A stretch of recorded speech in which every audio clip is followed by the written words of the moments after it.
तो आज हम बात करेंगे घुटनों का दर्द और उसके घर पर किए जाने वाले उपचारों के बारे में। तो नमस्कार दोस्तों, मेरा नाम है डॉक्टर शैलेंद्र प्रताप सिंह। मैं orthopaedics and joint replacement surgeon SSB hospital Faridabad. तो बेसिकली ये जो प्रॉब्लम है घुटनों के दर्द की, वो ओल्ड एज में सबसे ज़्यादा पाई जाती है, जो बिना चोट लगे होती है। एक प्रोग्रेसिव कंडीशन है। इन चीज़ों को डीजनरेटिव कंडीशंस कहा जाता है, जो एज रिलेटेड होती है। आज की डेट में कम एक्सरसाइज की वजह से, कम एक्टिविटी की वजह से ये जो प्रॉब्लम है वो ज़्यादा ही देखी जा रही है, ज़्यादा ही बढ़ती जा रही है और यंग लोगों में भी होते जा रही है।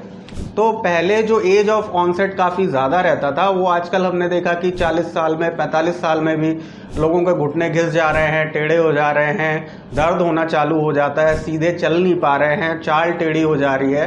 तो ये सब चीज़ें जो है उसको कैसे मैनेज किया जाए, कैसे इनकी रोकथाम करी जाए, किस तरह से, कौन कौन से ऐसे तरीके हैं जिनसे इन चीज़ों से बचा जा सकता है। क्योंकि जब ये ज़्यादा हो जाती है तो समस्या बहुत ही गंभीर हो जाती है और आगे चल के ऑपरेशन की ज़रूरत भी पड़ती है। ऑपरेशन के साथ साथ बहुत सारे लाइफस्टाइल चेंजेस भी करने पड़ते हैं। तो इन सारी चीज़ों से कैसे बच सकते हैं? तो घर पर आप ऐसा क्या करें और ऐसा क्या ना करें कि जिससे आपके घुटने ठीक रहें। और अगर घुटनों के दर्द की शुरुआत भी है तो हम अपने घुटनों को कैसे बचा सकते हैं? तो दो चीज़ें हैं जो सबसे ज़्यादा मेन है। नंबर 1 एक्सरसाइज, नंबर 2 रोकथाम जो है उसके लिए परहेज। तो सबसे पहले हम बात करेंगे एक्सरसाइज के बारे में। तो एक्सरसाइजेज जो है वो कॉर्नरस्टोन है, वो सबसे ज़्यादा ज़रूरी है। तो जिसके बिना आप अपने घुटनों को नहीं बचा सकते। कोई भी दवाई, कोई भी और तरीका इतना कारगर नहीं होता है जितना एक्सरसाइज होती है। तो एक्सरसाइज मेन चीज़ है। दूसरी चीज़ है परहेज।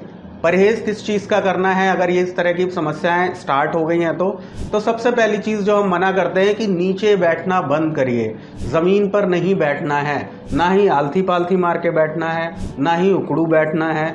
और ज़मीन पे नहीं बैठना है इसका मतलब ये नहीं है कि आप बेड पे आलथी पालथी मार के बैठिए और बेड पे उकड़ू बैठिए, ऐसा नहीं है। आलथी पालथी और उकड़ू इसको टोटली अवॉइड करना है। एक और चीज़ है जिसको आपको अवॉइड करना है, वो ये है आपका स्टेयर्स क्लाइंबिंग।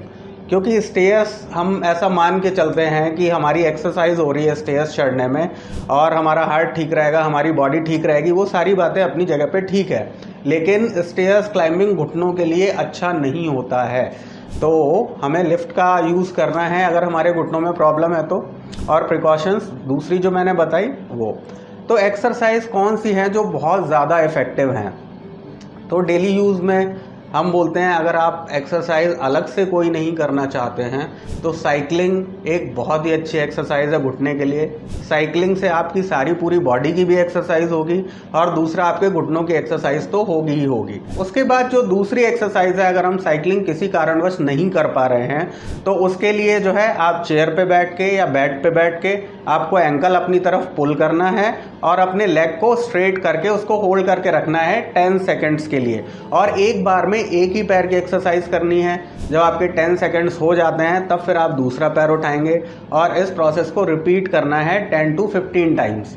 जब आप स्टार्ट करते हैं और ये एक्सरसाइज को करते हुए 10 से 15 दिन हो जाते हैं तो यही एक्सरसाइज आप 1 kg एंकल वेट कफ के साथ कर सकते हैं, जिसमें 1 kg वेट आपके एंकल पे लग जाएगा और उसके साथ आप एक्सरसाइज करेंगे।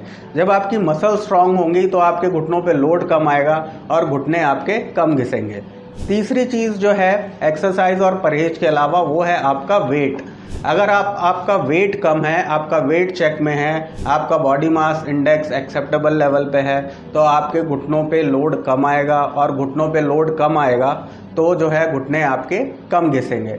एक मिथ है, वो ये है कि हम ज़्यादा यूज़ करेंगे अपने घुटने तो ज़्यादा घिसेंगे, हम कम चलेंगे तो घुटने कम घिसेंगे। ऐसा नहीं है। बॉडी हमारी जो नॉर्मल मशीन्स होती हैं उनसे अलग तरीके से काम करती है। इसमें वेयर एंड टेयर होता ज़रूर है, लेकिन उस तरह से नहीं जैसे नॉर्मल जो बेजान चीज़ों में होता है। तो इसमें जितना आप वॉक करेंगे, जितना आप एक्सरसाइज करेंगे, घुटने आपके उतना लंबे चलेंगे।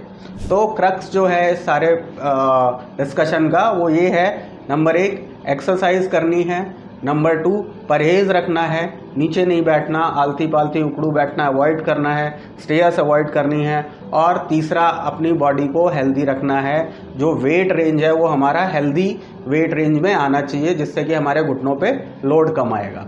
Thank you very much.